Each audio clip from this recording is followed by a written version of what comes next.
du Père et du Fils et du Saint-Esprit. Amen. Que le Seigneur, dont la générosité est sans limite, vous comble de ses biens, de ses dons, et qu'il soit toujours avec vous. Parmi les nombreux pèlerins qui déposaient leurs offrandes au temple, le regard de Jésus s'est porté sur une pauvre veuve qui avait très peu à donner. Laissons-nous regarder par le Christ, lui qui voit au fond des cœurs, et que sa miséricorde nous rende plus généreux. Seigneur Jésus, tu t'es fait pauvre pour nous enrichir de tes dons. Prends pitié de nous. Prends pitié de nous. Seigneur, tu veux accueillir tous les humains près de Dieu ton Père. Prends pitié de nous. Prends pitié de nous. Ô Christ, tu as offert ta vie par amour sur la croix pour nous faire vivre de nouveau. Prends pitié de nous. Prends pitié de nous. Que Dieu, dont la puissance est celle de l'amour, nous fasse miséricorde, qu'il nous pardonne nos péchés et nous conduise à la vie éternelle.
Prions le Seigneur.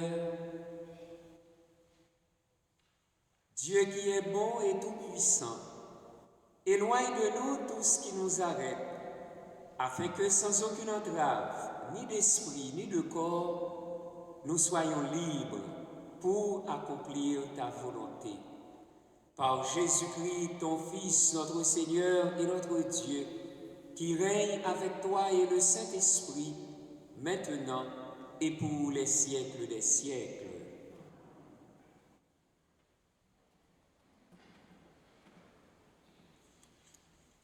Lecture du premier livre des rois. En ces jours-là, le prophète Élie partit pour Sarepta et il parvint à l'entrée de la ville. Une veuve ramassait du bois. Il l'appela et lui dit : « Veux-tu me puiser avec ta cruche un peu d'eau pour que je boive ?» Elle alla en puiser. Il lui dit encore : « Apporte-moi aussi un morceau de pain. » Elle répondit, « Je le jure pour la vie du Seigneur ton Dieu, je n'ai pas de pain.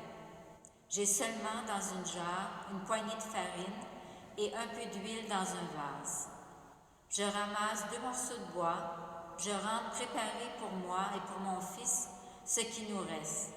Nous le mangerons et puis nous mourrons. » Élie lui dit alors, « N'aie pas peur, va, fais ce que tu as dit. Mais d'abord, cuis-moi une petite galette et apporte-la-moi. Ensuite, tu en feras pour toi et ton fils.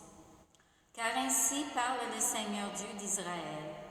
Jarre de farine, point ne s'épuisera, vase d'huile, point ne se videra, jusqu'au jour où le Seigneur donnera la pluie pour arroser la terre. » La femme alla faire ce qu'Élie lui avait demandé, et pendant longtemps, le prophète, elle-même et son fils eurent à manger. Et la jarre de farine ne s'épuisa pas, et la vase d'huile ne se vida pas, ainsi que le Seigneur l'avait annoncé par l'intermédiaire d'Élie. Parole du Seigneur.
Lecture de la lettre aux Hébreux.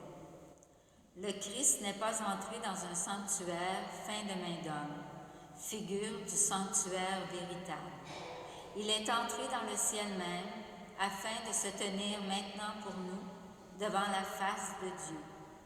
Il n'a pas à s'offrir lui-même plusieurs fois, comme le grand prêtre qui tous les ans entrait dans le sanctuaire en offrant un sang qui n'était pas le sien. Car alors, le Christ aurait dû plusieurs fois souffrir la passion depuis la fondation du monde. Mais en fait, c'est une fois pour toutes, à la fin des temps, qu'il s'est manifesté pour détruire le péché par son sacrifice. Et comme le sort des hommes est de mourir une seule fois et puis d'être jugé, ainsi le Christ s'est-il offert une seule fois pour enlever les péchés de la multitude.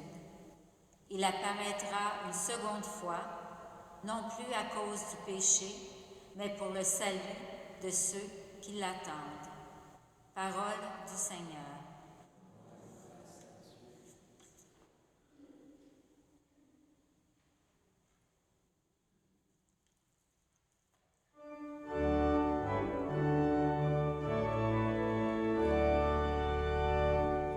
Alléluia, Alléluia.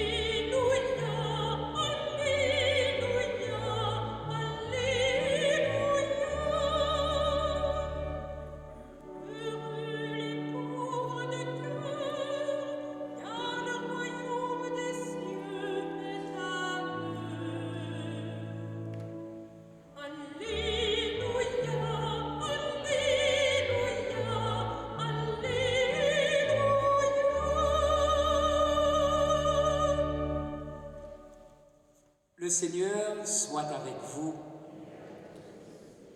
Évangile de Jésus-Christ selon saint Marc.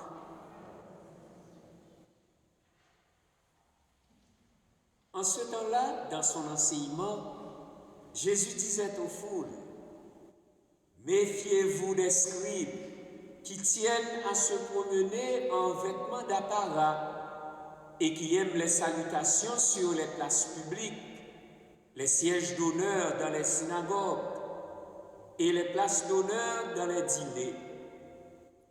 Ils dévorent les biens des veuves et, pour l'apparence, ils font de longues prières.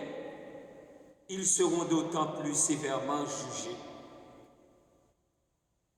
Jésus s'était assis dans le temple en face de la salle du trésor et regardait comment la foule y mettait de l'argent. Beaucoup de riches y mettaient de grosses sommes. Une pauvre veuve s'avança et mit 2 petites pièces de monnaie.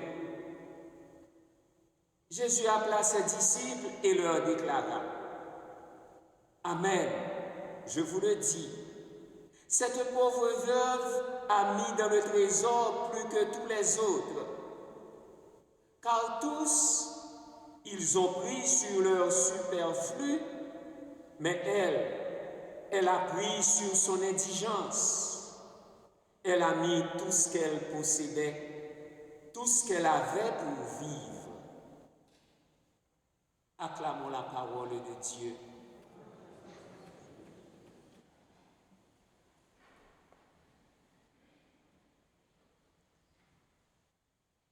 Nous sommes dans les derniers jours du ministère public de Jésus à Jérusalem, plus précisément dans le temple, c'est-à-dire au centre, à l'endroit le plus sacré du judaïsme.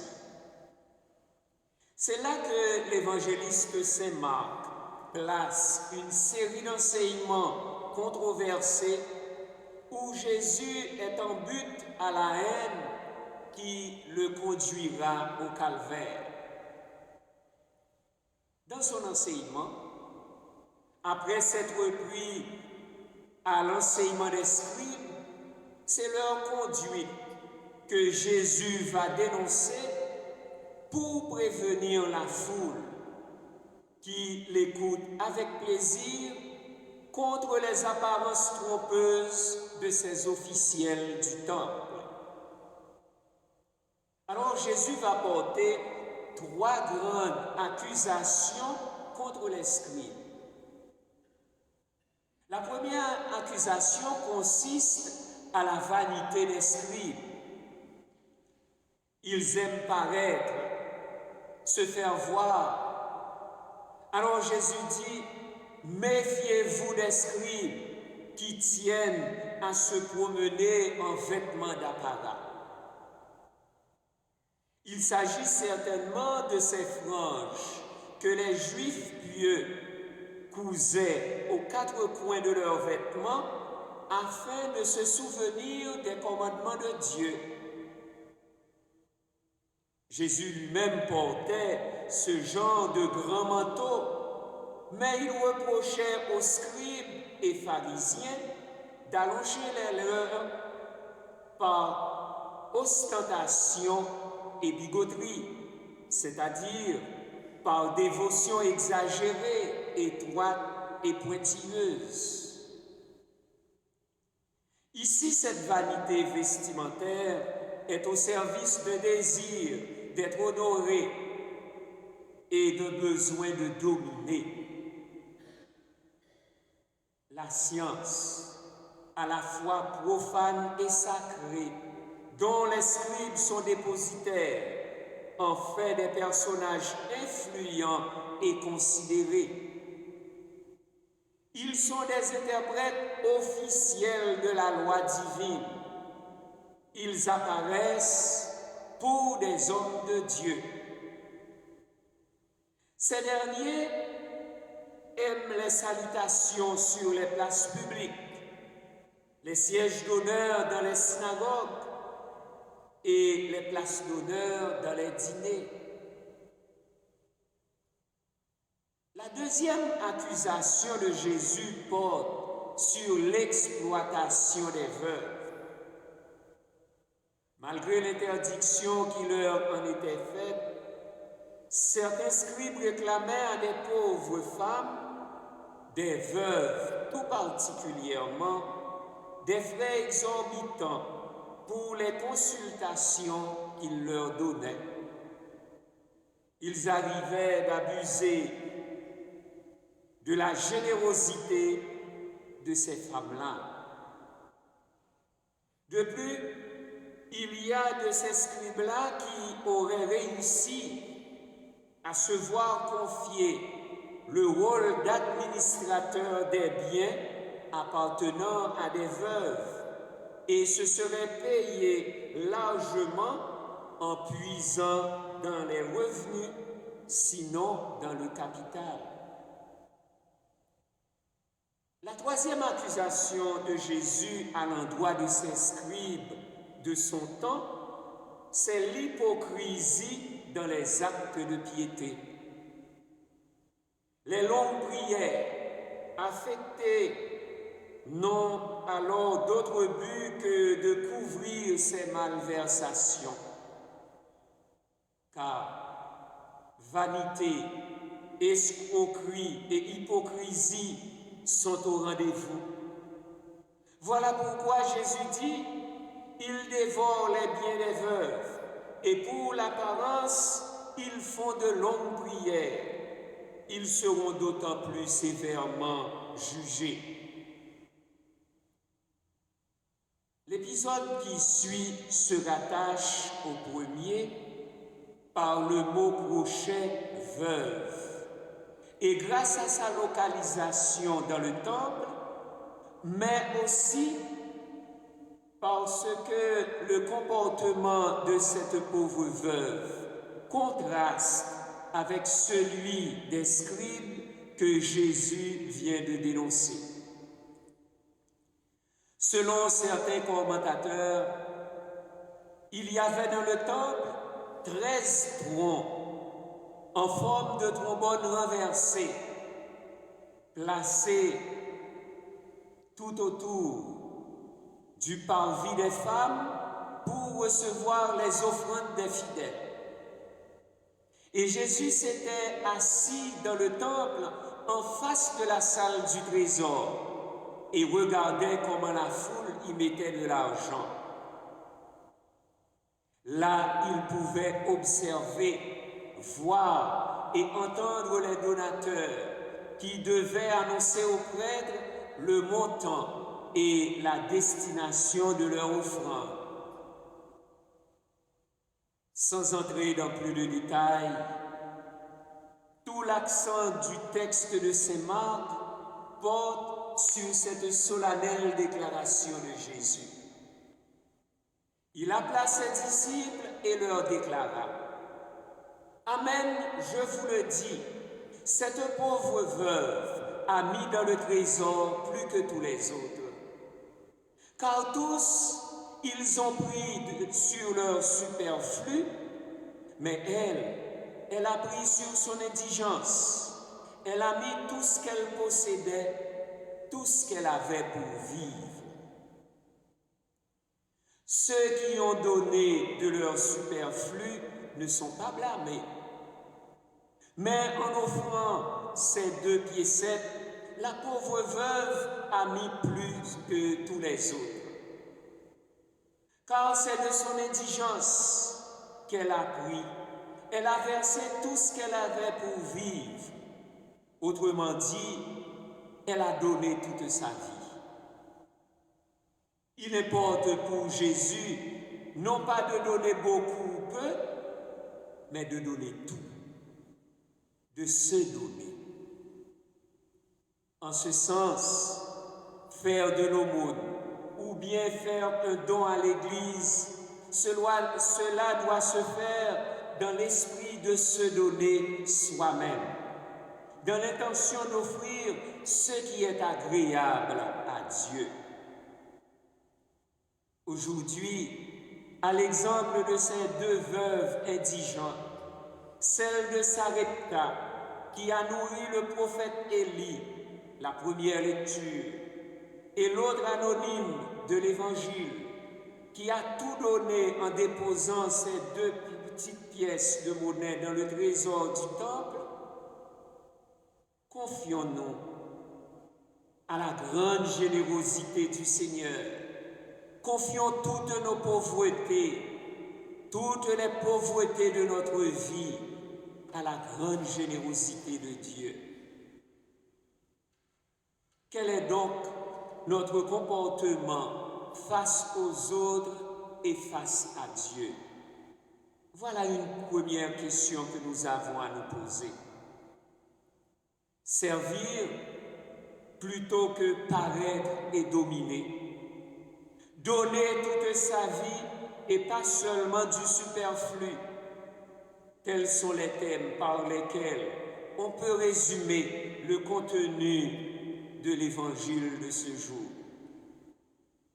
Enfin, la lettre aux Hébreux nous rappelle la dimension de l'offrande et du don total du Christ, car son offrande unique apporte le salut.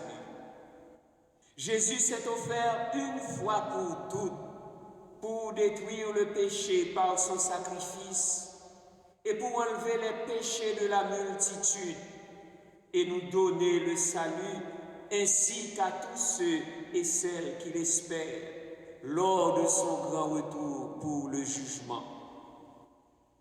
Ainsi donc, frères et sœurs, il est urgent de se demander en quoi l'enseignement et l'exemple de Jésus influencent et orientent ma vie de baptisé.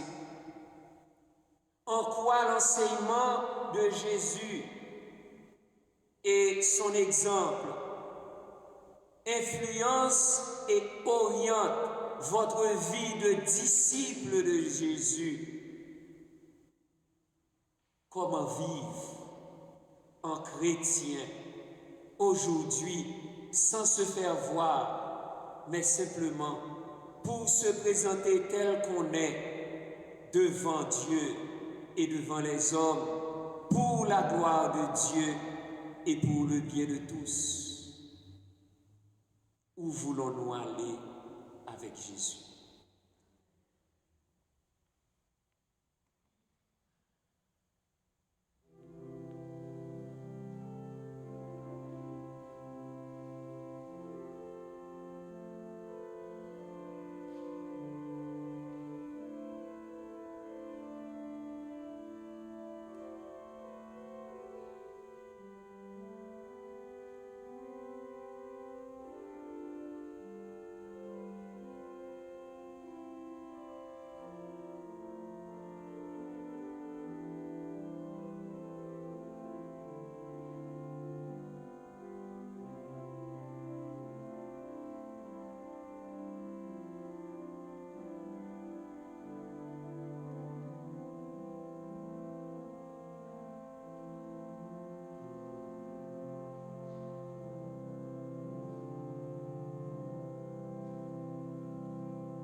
Avec le symbole des apôtres, proclamons la foi de l'Église.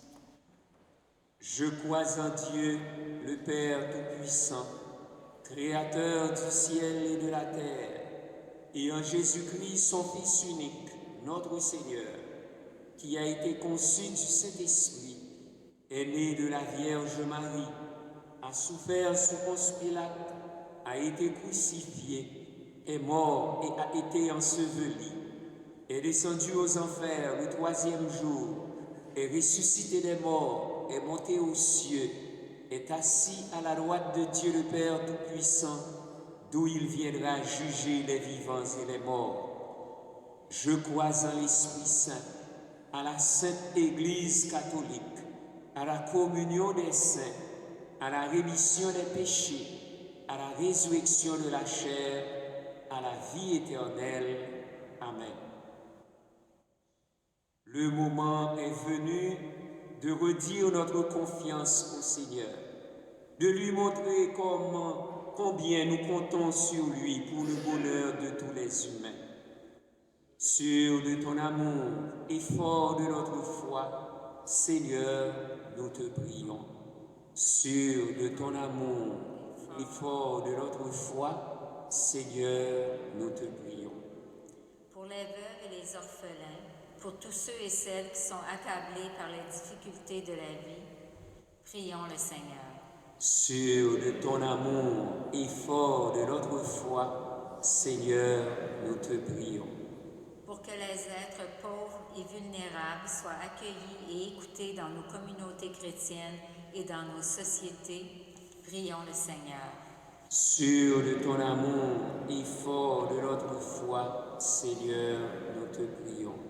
Pour que les dirigeants et les responsables politiques prennent des orientations et des décisions qui tiennent compte des besoins pressants des gens, prions le Seigneur. Sûr de ton amour et fort de notre foi, Seigneur, nous te prions. Pour toutes les personnes qui consacrent avec discrétion de leur temps, de leur force ou de leur argent à des œuvres humanitaires, prions le Seigneur. Sûr de ton amour et fort de notre foi, Seigneur, nous te prions. Pour que nous retrouvions le sens du partage et la joie de la générosité, prions le Seigneur. Sûr de ton amour et fort de notre foi, Seigneur, nous te prions. Prions à nos intentions personnelles et prions pour toutes les personnes qui se recommandent à nos prières. Seigneur, nous nous sentons démunis devant les besoins et les détresses des populations indigentes. Accorde-nous de ne pas perdre espoir, car tu es le soutien de ceux et celles qui se confient en toi, le Dieu vivant, pour les siècles des siècles. Amen.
Prions ensemble au moment d'offrir le sacrifice de toute l'Église.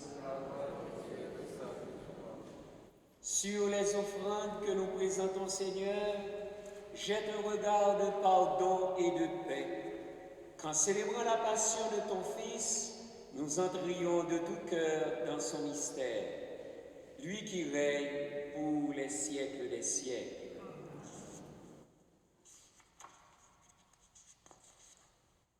Le Seigneur soit avec vous. Élevons notre cœur. Rendons grâce au Seigneur notre Dieu. Vraiment, il est juste et bon de te rendre gloire, de t'offrir notre action de grâce, toujours et en tout lieu, à toi, Père très saint, Dieu éternel et tout-puissant, par le Christ notre Seigneur. En naissant parmi les hommes, il les appelle à renaître. En souffrant sa passion, il a supprimé nos fautes. Par sa résurrection d'entre les morts, il donne accès à la vie éternelle et par son ascension auprès de toi, notre Père, il nous ouvre le ciel. C'est pourquoi, avec tous les anges et tous les saints, nous chantons l'hymne de ta gloire et sans fin nous proclamons.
Toi qui es vraiment saint, toi qui es la source de toute sainteté, nous voici rassemblés devant toi et dans la communion de toute l'Église, en ce premier jour de la semaine, nous célébrons le jour où le Christ est ressuscité d'entre les morts. Par lui que tu as élevé à ta droite, Dieu notre Père, nous te prions. Sanctifie ces offrandes en répandant sur elles ton esprit, qu'elles deviennent pour nous le corps et le sang de Jésus, le Christ, notre Seigneur. Au moment d'être livré et d'entrer librement dans sa passion, il prit le pain, il rendit grâce. Il le rompit et le donna à ses disciples en disant, « Prenez et mangez-en tous. Ceci est mon corps livré pour vous. »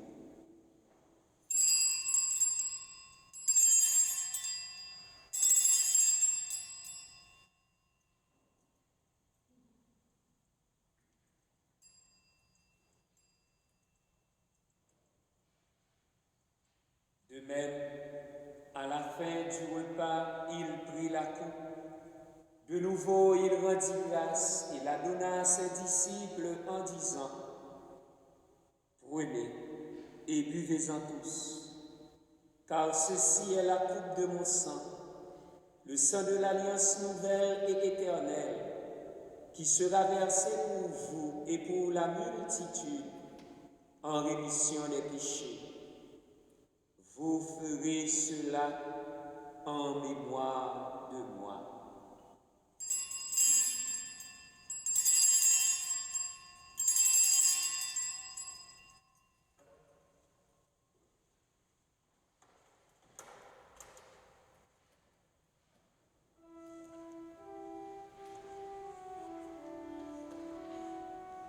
Il est grand le mystère de la foi.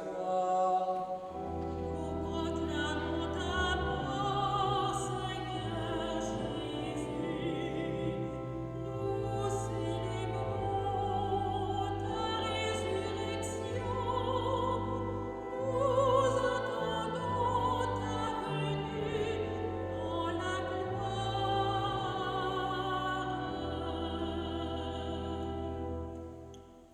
Faisant ici mémoire de la mort et de la résurrection de ton Fils, Nous t'offrons, Seigneur, le pain de la vie et la coupe du salut. Et nous te rendons grâce, car tu nous as choisis pour servir en ta présence. Humblement, nous te demandons qu'en ayant part au corps et au sang du Christ, nous soyons rassemblés par l'Esprit Saint en un seul corps. Souviens-toi, Seigneur, de ton Église répandue à travers le monde. Fais-la grandir dans ta charité avec le pape François, notre évêque Christian et tous ceux qui ont la charge de ton peuple. Souviens-toi aussi de nos frères qui se sont endormis dans l'espérance de la résurrection. Souviens-toi des défunts, des familles en paix et Toussignan, les parents défunts de Monsieur et Madame Mengo et leurs enfants. Souviens-toi des défunts de la famille Bastien et Barriento. Souviens-toi de Fernando Raposo. Souviens-toi de tous les hommes qui ont quitté cette vie. Reçois-les dans ta lumière auprès de toi. Sur Edwin Simon, Benoît Simon et Lou Abia, sur Renan Joseph, Gary Georges, Marguerite d'Orsainville, Jasmine Saint-Louis et famille, Gertan Océi des familles, Kenol Despeilles et famille. Sur nous tous, enfin, nous implorons ta bonté. Permets qu'avec la Vierge Marie, la bienheureuse Mère de Dieu, avec Saint Joseph son époux, avec les apôtres, Saint Vincent de Paul et les saints de tous les temps qui ont vécu dans ton amitié, nous ayons part à la vie éternelle et que nous chantions ta louange par Jésus-Christ, ton Fils bien-aimé. Par lui, avec lui et en lui. À toi, Dieu, le Père Tout-Puissant, dans l'unité du Saint-Esprit, tout honneur et toute gloire pour les siècles des siècles. Comme nous l'avons appris du Sauveur, et selon son commandement, nous osons dire, Notre Père qui es aux cieux, que ton nom soit sanctifié, que ton règne vienne, que ta volonté soit faite sur la terre comme au ciel. Donne-nous aujourd'hui notre pain de ce jour. Pardonne-nous nos offenses, comme nous pardonnons aussi à ceux qui nous ont offensés, et ne nous laisse pas entrer en tentation, mais délivre-nous du mal. Délivre-nous de tout mal, Seigneur, et donne la paix à notre temps. Par ta miséricorde, libère-nous du péché. Rassure-nous devant les épreuves, en cette vie où nous espérons le bonheur que tu promets et l'avènement de Jésus-Christ, notre Sauveur.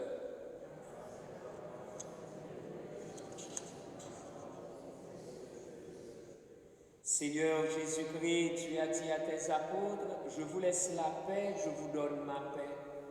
Ne regarde pas le péché, mais la foi de ton Église. Pour que ta volonté s'accomplisse, donne-lui toujours cette paix et conduis-la vers l'unité parfaite, toi qui règnes pour les siècles des siècles. Que la paix du Seigneur soit toujours avec vous.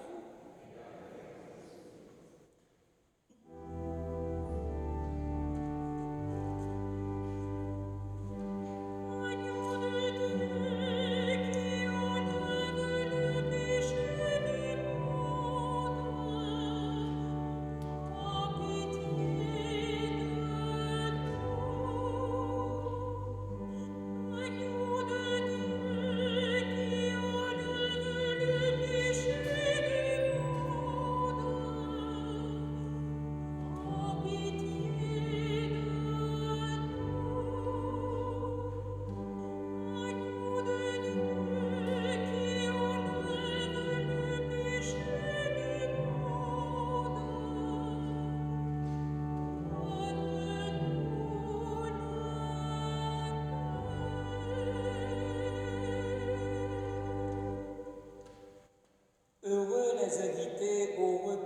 Seigneur. Voici l'agneau de Dieu qui enlève le péché du monde.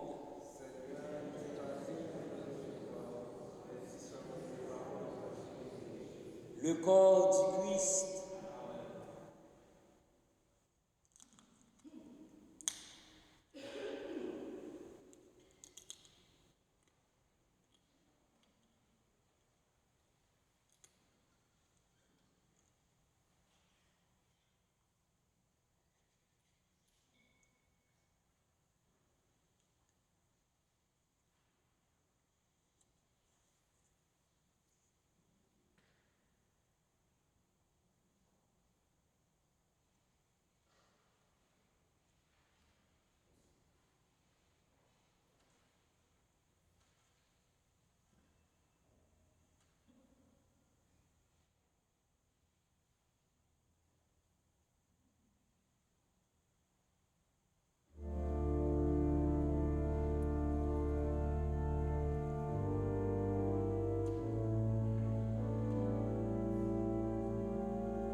Prions le Seigneur. Fortifiés par cette nourriture sainte, nous t'adressons, Seigneur, nos actions de grâce et nous implorons ta miséricorde. Que l'Esprit Saint fasse persévérer dans la droiture ceux qui ont reçu la force d'en haut. Par Jésus, le Christ, notre Seigneur. La quête de la semaine dernière a rapporté $1000. Un grand merci à tous. Un merci à chacun et à chacune des collaborateurs et collaboratrices qui nous ont aidés à vivre cette Eucharistie. Je voudrais simplement attirer votre attention sur le semainier spécial que vous trouverez à la sortie. Prenez-en donc un parce qu'il y a un article qui vous donne déjà les grandes orientations sur le nouveau missel romain qui apparaîtra. Donc, toutes les formules, tout ce qu'il y a comme changement dans les prières, et vous allez les trouver dans cet article. Donc, je vous encourage à prendre ce semainier spécial. Le Seigneur soit avec vous. Que Dieu Tout-Puissant vous bénisse, le Père, le Fils et le Saint-Esprit. Allez dans la paix du Christ. Bon dimanche et bonne semaine.